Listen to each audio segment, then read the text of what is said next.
Patriarcas e Profetas. Capítulo 29. Inimizade de Satanás contra a lei. O primeiro esforço de Satanás para destruir a lei de Deus, esforço este feito entre os santos habitantes do céu, pareceu por algum tempo ser coroado de êxito.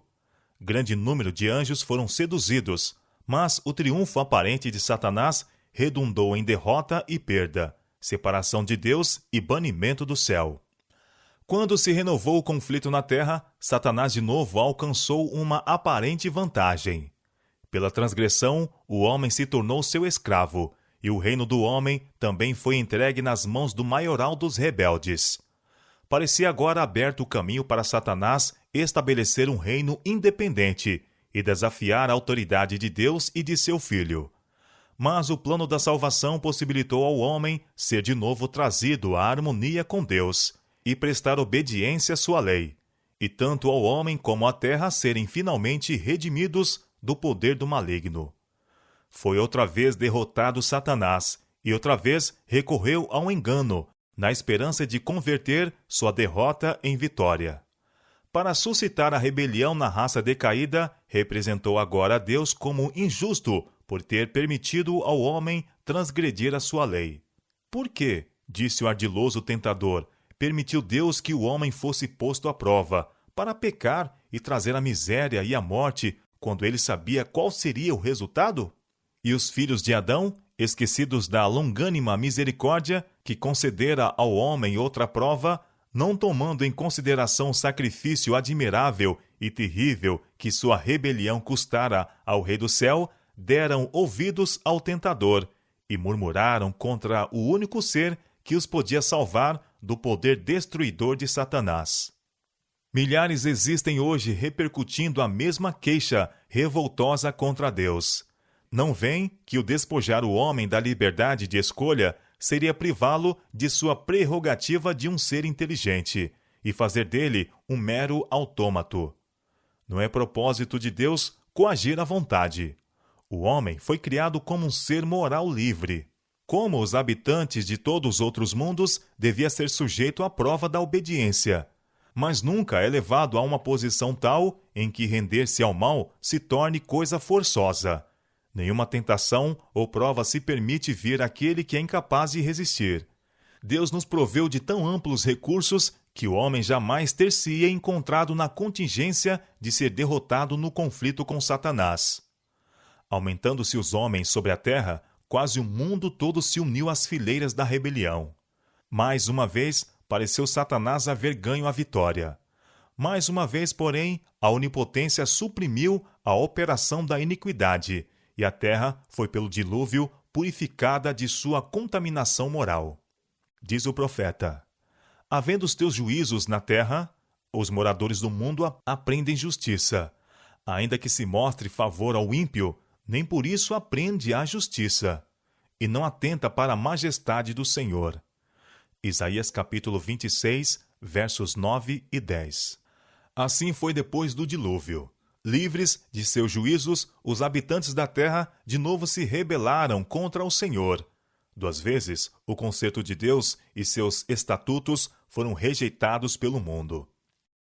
Tanto o povo anterior ao dilúvio como os descendentes de Noé rejeitaram a autoridade divina. Então Deus entrou em um concerto com Abraão e tomou para si um povo que se tornasse os depositários de sua lei. A fim de seduzir e destruir este povo, Satanás logo começou a lançar as suas ciladas. Os filhos de Jacó foram tentados a contrair matrimônio com os gentios e a adorar os seus ídolos. Mas José foi fiel a Deus e sua fidelidade foi um constante testemunho da verdadeira fé. Foi para apagar esta luz que Satanás trabalhou por meio da inveja dos irmãos de José, a fim de fazer com que ele fosse vendido como escravo para um país gentílico.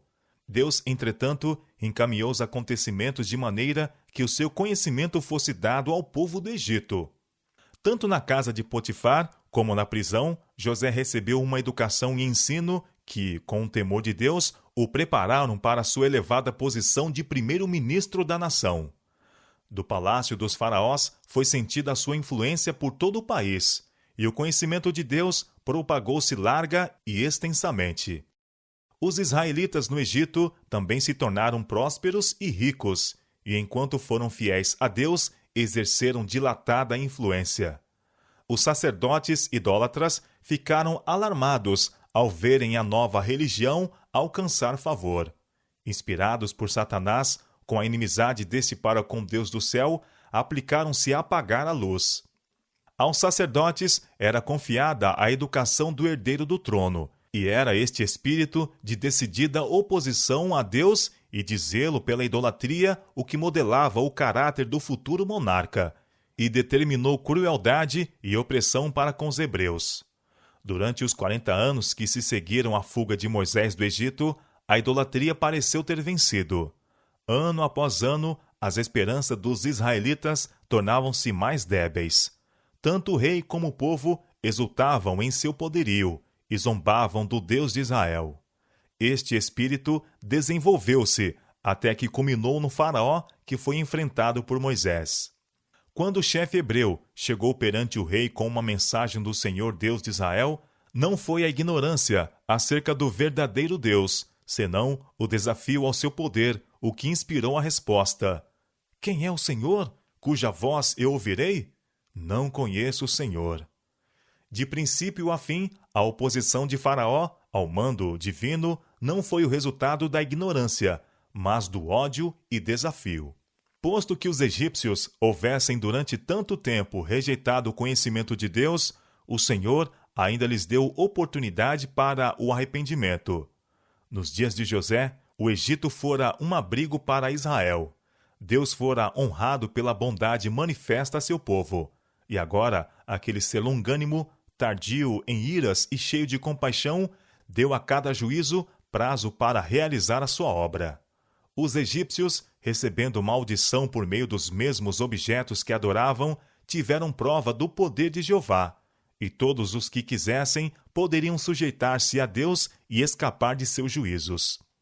O fanatismo e obstinação do rei tiveram como resultado espalhar o conhecimento de Deus e levar muitos dos egípcios a entregarem-se a seu serviço.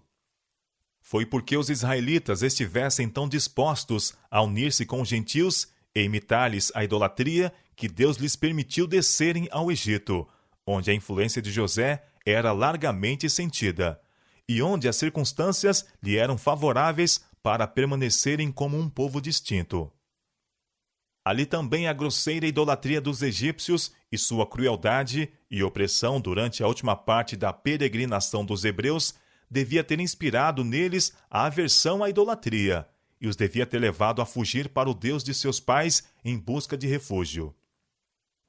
Esta providência mesma tornara Satanás um meio para servir a seu propósito, obscurecendo a mente dos israelitas e levando-os a imitar as práticas de seus senhores pagãos. Devido à veneração supersticiosa em que pelos egípcios eram tidos animais, não se permitia aos hebreus, durante seu cativeiro, apresentar ofertas sacrificais. Assim, sua mente não era dirigida por este culto ao grande sacrifício, e enfraqueceu-se-lhes a fé. Quando chegou o tempo para o livramento de Israel, Satanás se pôs a resistir aos propósitos de Deus. Era seu firme intuito que aquele grande povo, que contava mais de 2 milhões de almas, fosse conservado na ignorância e superstição. Aquele povo, a quem Deus prometera abençoar e multiplicar e tornar um poderio na terra, e por meio do qual ele revelaria o conhecimento de sua vontade, povo de quem ele faria os guardas de sua lei, aquele mesmo povo estava Satanás procurando conservar na obscuridade e cativeiro, para que pudesse extinguir de seus espíritos a lembrança de Deus. Quando se operaram os prodígios perante o rei, Satanás estava a postos para contrariar a sua influência e impedir Faraó de reconhecer a supremacia de Deus e obedecer à sua ordem. Satanás fez tudo em seu alcance para contrafazer a obra de Deus e resistir à sua vontade.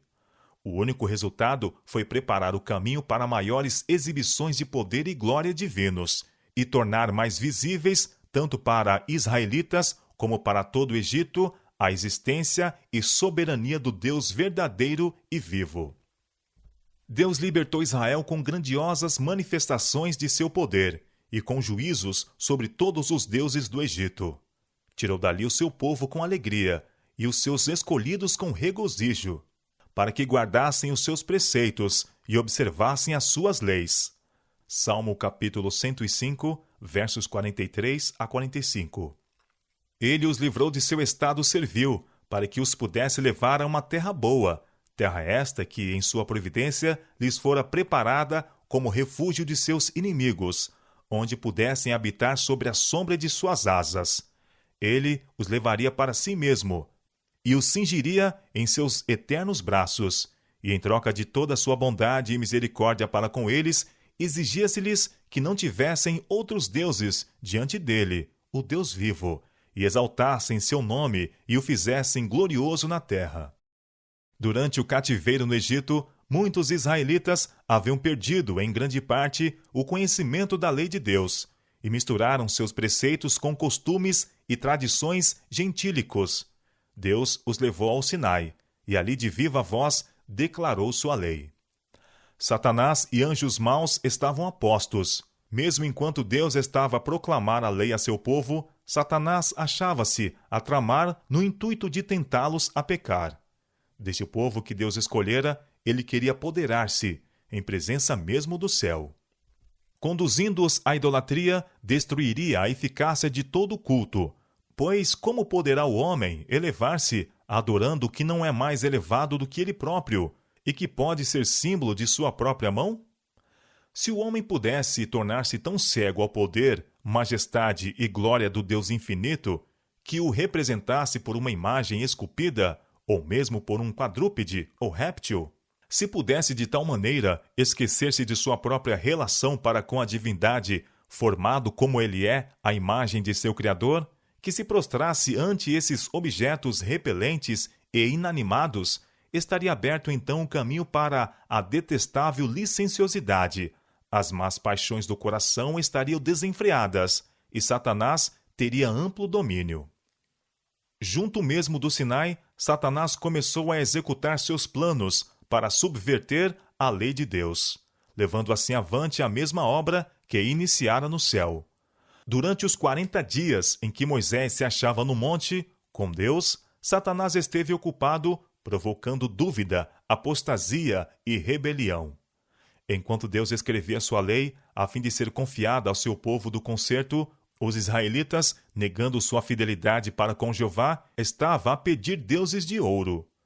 Quando Moisés veio da terrível presença da glória divina, com os preceitos da lei, que se haviam comprometido a obedecer, encontrou-os em franco desafio aos mandos da mesma, curvando-se em adoração perante uma imagem de ouro.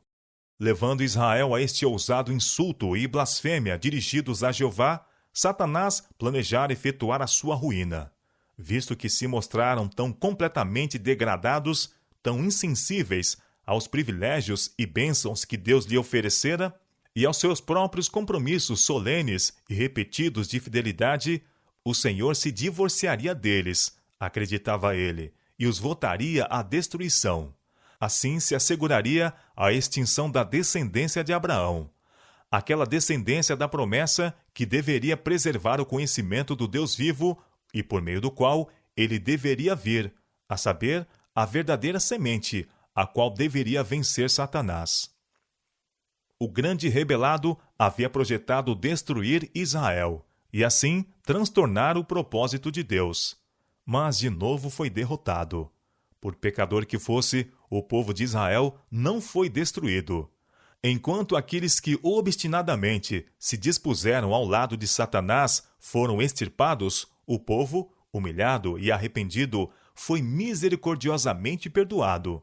A história desse pecado ficaria como testemunho perpétuo da culpabilidade e castigo da idolatria e da justiça e longânima misericórdia de Deus. O universo inteiro foi testemunha das cenas do Sinai. Nos efeitos das duas administrações, viu-se o contraste entre o governo de Deus e o de Satanás. De novo, os habitantes, destituídos de pecado, de outros mundos, viram os resultados da apostasia de Satanás e a espécie de governo que ele teria estabelecido no céu, caso lhe houvesse sido permitido exercer domínio. Fazendo os homens violarem o segundo mandamento, visava Satanás rebaixar suas concepções acerca do ser divino. Pondo de lado o quarto, falo-os-ia esquecer-se completamente de Deus. A reivindicações divina, reverência e culto acima dos deuses dos gentios baseia-se no fato de que ele é o Criador e que a ele todos os outros seres devem sua existência. Assim é isto apresentado na Bíblia. Diz o profeta Jeremias: O Senhor Deus é a verdade. Ele mesmo é o Deus vivo e o Rei eterno. Os deuses que não fizeram os céus e a terra desaparecerão da terra e debaixo deste céu. Ele fez a terra pelo seu poder. Ele estabeleceu o mundo por sua sabedoria e com sua inteligência estendeu os céus. Todo o homem se embruteceu e não tem ciência, envergonhando-se todo o fundidor da sua imagem de escultura, porque a sua imagem fundida mentira é, e não há espírito nelas. Vaidades são, obra de enganos, no tempo da sua visitação virão a perecer. Não é semelhante a este a porção de Jacó, porque ele é o Criador de todas as coisas. Jeremias capítulo 10, versos 10 a 12 e versos 14 a 16. O sábado, como um memorial do poder criador de Deus, designa-o como o que fez os céus e a terra. Daí o ser ele uma testemunha constante de sua existência e lembrança de sua grandeza, sua sabedoria e seu amor. Houvesse sido o sábado sempre observado de maneira sagrada e nunca poderia ter havido um ateu ou idólatra. A instituição do sábado, que se originou no Éden, é tão antiga como o próprio mundo. Foi observado por todos os patriarcas desde a criação. Durante o cativeiro no Egito, os israelitas foram obrigados por seus maiorais de tarefa a violar o sábado. Quando a lei foi proclamada no Sinai, as primeiras palavras do quarto mandamento foram: Lembra-te do dia do sábado para o santificar, mostrando que o sábado não foi instituído então. Aponta-se-nos a sua origem na criação. A fim de obliterar a lembrança de Deus da mente dos homens, visava Satanás destruir este grande memorial. Se pudessem os homens ser levados a esquecer seu Criador, não fariam esforços para resistir ao poder do mal, e Satanás estaria certo de sua presa. A inimizade de Satanás à lei de Deus compeliu-o a fazer guerra contra cada preceito do Decálogo. Com o grande princípio de amor e fidelidade para com Deus, o Pai de todos, relaciona-se intimamente o princípio do amor e obediência filial. O desdém à autoridade paterna logo determinará o desdém pela autoridade de Deus. Daí os esforços de Satanás para diminuir a obrigação imposta pelo quinto mandamento. Entre os povos gentílicos, o princípio estipulado nesse preceito era pouco atendido. Em muitas nações, os pais eram abandonados ou mortos, logo que a idade os tornava incapazes de proverem por si as suas necessidades. Na família, a mãe era tratada com pouco respeito, e pela morte de seu marido, exigia-se-lhe submeter-se à autoridade do filho mais velho. A obediência filial foi ordenada por Moisés, mas, afastando-se os israelitas do Senhor, o quinto mandamento, juntamente com outros, veio a ser desrespeitado. Satanás foi homicida desde o princípio. Logo que obteve poder sobre a raça humana, não somente os dispôs a odiar e matar uns aos outros, mas, para mais ousadamente desafiar a autoridade de Deus, fez da violação do sexto mandamento uma parte da religião deles. Mediante concepções pervertidas acerca dos atributos divinos, nações gentílicas foram levadas a crer serem necessários os sacrifícios humanos a fim de conseguirem o favor de suas divindades. E as mais horríveis crueldades têm sido perpetradas sobre várias formas de idolatria. Entre estas estava o costume de fazer seus filhos passarem pelo fogo perante seus ídolos. Quando um deles saía ileso desta prova, o povo acreditava que suas ofertas eram aceitas. Aquele que assim se livrava era considerado como especialmente favorecido pelos deuses.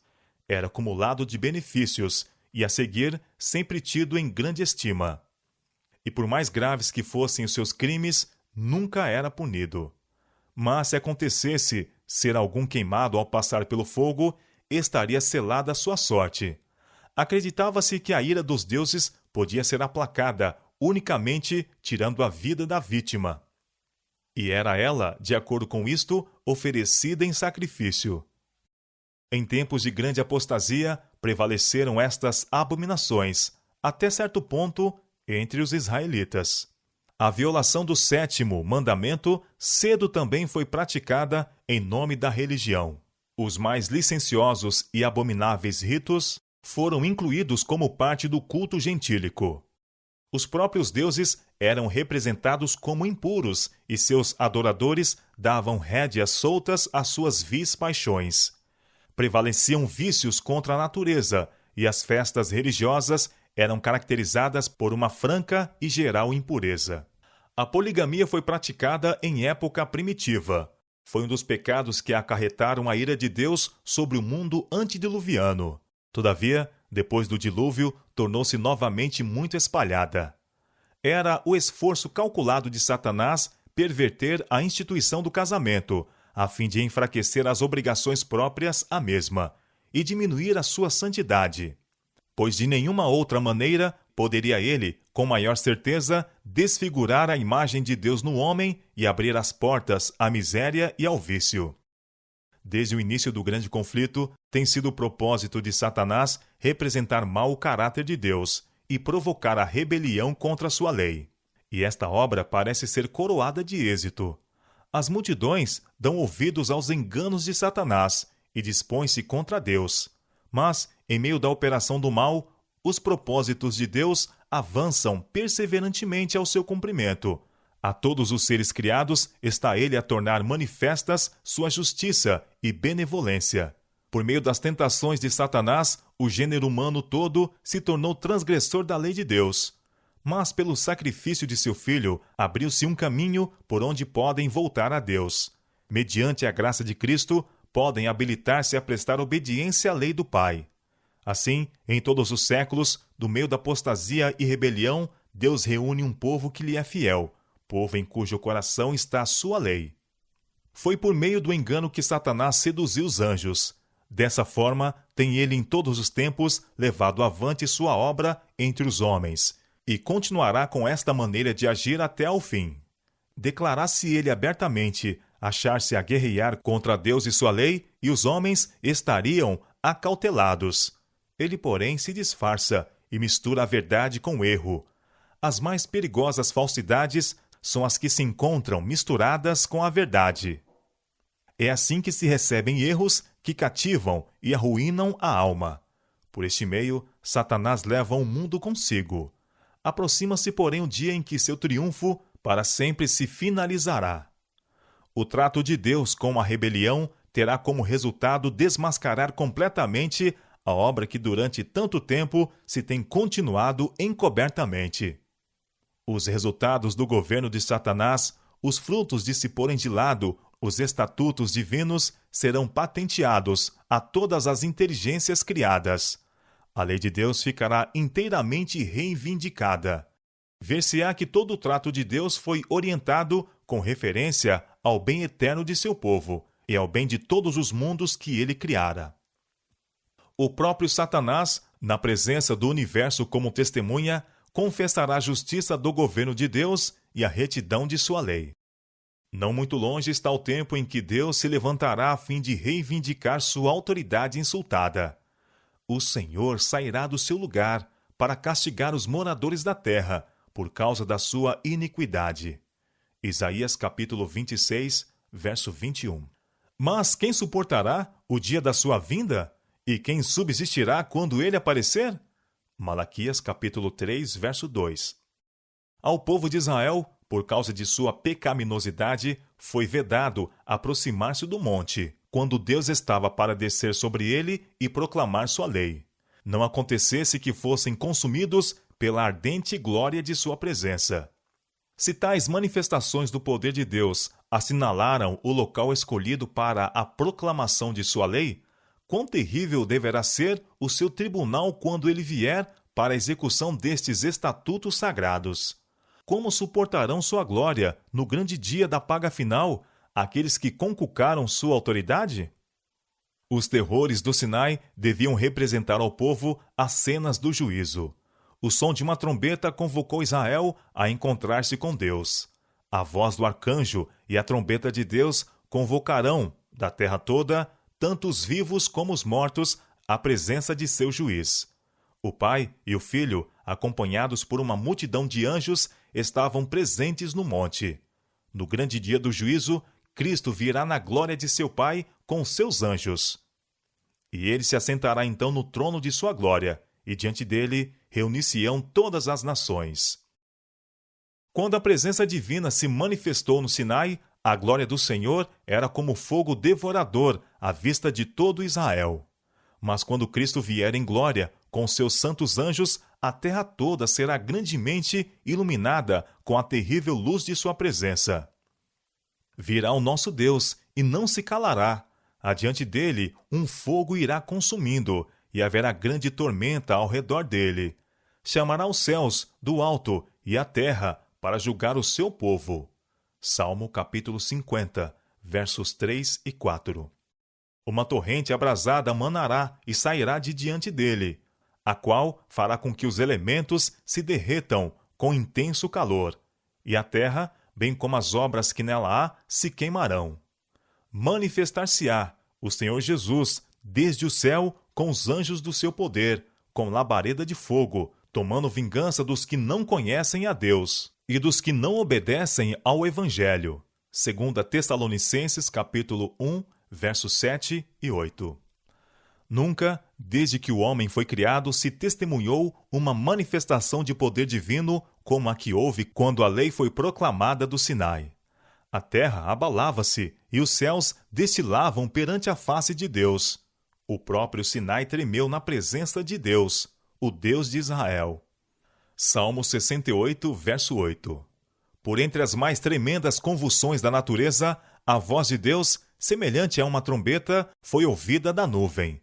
A montanha abalou-se da base ao cume, e as hostes de Israel, pálidas e a tremer de terror, caíram sobre seus rostos em terra. Aquele cuja voz então abalou a terra declarou: Ainda uma vez comoverei, não só a terra, senão também o céu. Hebreus capítulo 12, verso 26. Dizem as Escrituras: O Senhor, desde o alto, bramirá, e fará ouvir a sua voz desde a morada de sua santidade, e os céus e a terra tremerão. Jeremias capítulo 25, verso 30, e Joel capítulo 3, verso 16.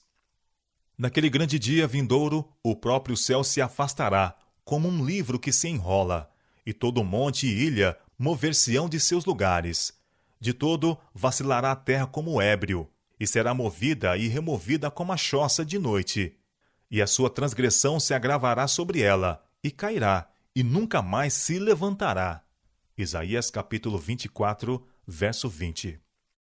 Pelo que todas as mãos se debilitarão, todos os rostos se farão lívidos, e o coração de todos os homens se desanimará, e assombrar-se-ão e apoderar-se-ão deles dores e ais. E visitarei sobre o mundo a maldade, diz o Senhor. Farei cessar a arrogância dos atrevidos, e abaterei a soberba dos tiranos. Isaías capítulo 13, versos 7 e 8, e versos 11 e 13. Jeremias capítulo 30, verso 6. Quando Moisés veio da presença divina, no monte, onde havia recebido as tábuas do testemunho, o culpado Israel não podia suportar a luz que lhe glorificava o rosto. Quanto menos poderão os transgressores olhar para o Filho de Deus quando ele aparecer na glória de seu Pai, rodeado por todo o exército celestial, para executar juízo sobre os transgressores de sua lei e os que rejeitaram a sua glória. Aqueles que desrespeitaram a lei de Deus e pisaram a pés o sangue de Cristo, os reis da terra, e os grandes, e os ricos, e os tribunos, e os poderosos, esconder-se-ão nas cavernas e nas rochas das montanhas, e dirão às montanhas e às rochas: Caí sobre nós, e escondei-nos do rosto daquele que está sentado sobre o trono, e da ira do Cordeiro, porque é vindo o grande dia da sua ira, e quem poderá subsistir? Apocalipse capítulo 6, versos 15 a 17. Naquele dia, o homem lançará as toupeiras e aos morcegos os seus ídolos de prata e os seus ídolos de ouro, e meter-se-á pelas fendas das rochas e pelas cavernas das penhas, por causa da presença espantosa do Senhor, e por causa da glória à sua majestade, quando ele se levantar para assombrar a terra. Isaías capítulo 2, versos 20 e 21. Ver-se-á então que da rebelião de Satanás contra Deus resultou ruína a si mesmo e a todos os que escolheram fazer-se seus súditos. Ele fizera parecer que grande bem resultaria da transgressão. Ver-se-á, porém, que o salário do pecado é a morte. Romanos capítulo 6, verso 23. Porque eis que aquele dia vem ardendo, como forno. Todos os soberbos e todos os que cometem impiedade serão como palha, e o dia que está para vir os abrasará, diz o Senhor dos Exércitos, de sorte que lhes não deixará nem raiz, nem ramo. Malaquias capítulo 4, verso 1. Satanás, a raiz de todo o pecado e de todos os malfeitores, que são seus ramos, serão inteiramente extirpados. E dar-se-á fim ao pecado, com toda a desgraça e ruína que dele resultaram. Diz o salmista: destruíste os ímpios, apagaste o seu nome para sempre e eternamente. Ó, inimigo, consolaram-se as assolações. Salmo, capítulo 9, versos 5 e 6. Entretanto, em meio da tempestade do juízo divino, os filhos de Deus não terão motivos para receios. O Senhor será o refúgio do seu povo e a fortaleza dos filhos de Israel. Joel capítulo 3, verso 16. O dia que traz terror e destruição aos transgressores da lei de Deus, trará aos obedientes gozo inefável e glorioso. Congregai os meus santos, diz o Senhor, aqueles que fizeram comigo um concerto com sacrifícios. E os céus anunciarão a sua justiça, pois Deus mesmo é o juiz. 1 São Pedro, capítulo 1, verso 8. E Salmo, capítulo 50, versos 5 e 6. Então vereis outra vez a diferença entre o justo e o ímpio, entre o que serve a Deus e o que não o serve. Malaquias, capítulo 3, versos 18. Ouve-me, vós que conheceis a justiça, vós, povo, em cujo coração está a minha lei. Eis que eu tomo da tua mão o cálice da vacilação. Nunca mais dele beberás. Eu sou aquele que vos consola. Isaías capítulo 51, versos 7, 22 e 12. Porque as montanhas se desviarão e os outeiros tremerão, mas a minha benignidade não se desviará de ti, e o conserto da minha paz não mudará, diz o Senhor, que se compadece de ti. Isaías capítulo 54, verso 10. O grande plano da redenção tem como resultado trazer de novo o mundo ao favor de Deus, de maneira completa. Tudo que se perdera pelo pecado é restaurado. Não somente o homem é redimido, mas também a terra, a fim de ser a eterna habitação dos obedientes. Durante 6.000 anos, Satanás tem lutado para manter posse da terra. Agora se cumpre o propósito original de Deus ao criá-la. Os santos do Altíssimo receberão o reino e possuirão o reino para todo sempre, e de eternidade em eternidade. Daniel capítulo 7, verso 18. Desde o nascimento do sol até o ocaso, seja louvado o nome do Senhor. Salmo capítulo 113, verso 3. Naquele dia, um será o Senhor, e um será o seu nome. E o Senhor será rei sobre toda a terra. Zacarias, capítulo 14, verso 9. Dizem as Escrituras: para sempre, ó Senhor, a tua palavra permanece no céu. São fiéis todos os seus mandamentos. Permanecem firmes para todo sempre. Salmo 119, verso 89. E Salmo 111, versos 7 e 8. Os santos estatutos que Satanás odiara e procurara destruir serão honrados por todo um universo sem pecado. E como a terra produz os seus renovos, e como o horto faz brotar o que nele se semeia, assim o Senhor Jeová fará brotar a justiça e o louvor para todas as nações. Isaías capítulo 61,